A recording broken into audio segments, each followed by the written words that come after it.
Hello everyone, I'm Form BX257, your friendly neighborhood 1980s G.I. Joe reviewer, and today I'm doing an update video to two previous vintage G.I. Joe reviews that I've done. Just a few months back, I did the vintage G.I. Joe Hit and Run and the Cobra Night-Viper, and I'll be placing links below in the description or up on the screen, as I don't plan on actually going over any of the information that was already in those reviews. This is purely additional material.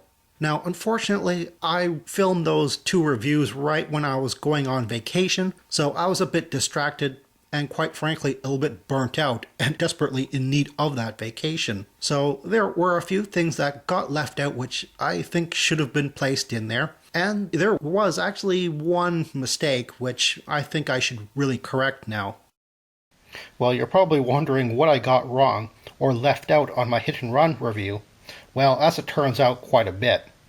You'll notice that he has a rather thick camouflage pattern on his fatigues, yet on his face and arms he has this sort of almost tiger grass-like camouflage.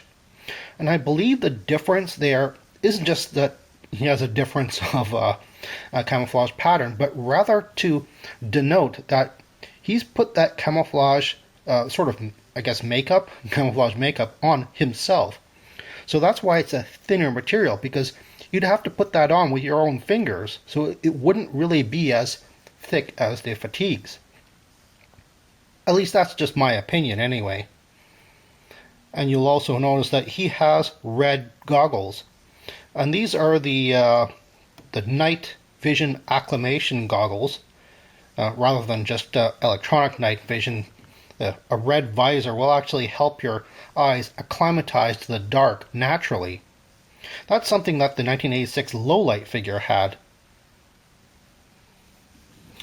Another thing is, I mentioned that while the knife that Hit and Run comes with has been reused quite a bit, only the knife that came with Hit and Run had this color, and that is totally and completely wrong. I forgot that the 1993 Spirit figure from the International Action Force 4-pack mail-away also came with this exact knife. So overall, what do I think about the figure? Well, I really love his 100% military look. It's actually something that becomes very rare around the era that he is produced and onwards. So I think he goes really well with guys like the 1985 Footloose, and because of the mountaineering aspect, he goes really well with the 1985 Alpine figure as well. Of course, Alpine is still the undisputed master of the mountain trooper expertise, so he makes a great buddy for that. However, I do have to say that he just doesn't have enough individual flair. He's almost too perfect as being a generic infantry trooper. One thing that I started to talk about but edited out of the final version of the review was a little bit of information about the Airborne Assault Parachute Pack Target exclusive version of Hit and Run. The thing that I just edited out, because I don't really have a lot of information on it, was the instructions for the parachute pack. They're also different, just like the file card. As a matter of fact, the instructions here are the mail-away versions, but the ones that were included with Hit and Run were actually quite a bit smaller, and the logo at the top wasn't the flat 1982 to 1985 version of the logo, but in fact the 1986 to 1989 version of the logo. So what did I leave out of my Night-Viper review? Well, it's more or less just my personal thoughts.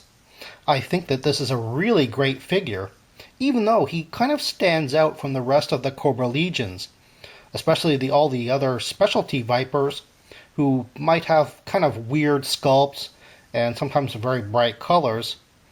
The Night-Viper is actually very practical looking, and the green is very G.I. Joe-like. In fact, there are quite a few G.I. Joes who could pass for Cobras, but there's not a lot of Cobras that could pass for G.I. Joes. The Night-Viper is the exception, especially if you just ignore the Cobra symbol. One thing that kind of bugged me at first, but I got used to it afterwards, was the symmetry between his pant legs and his crotch.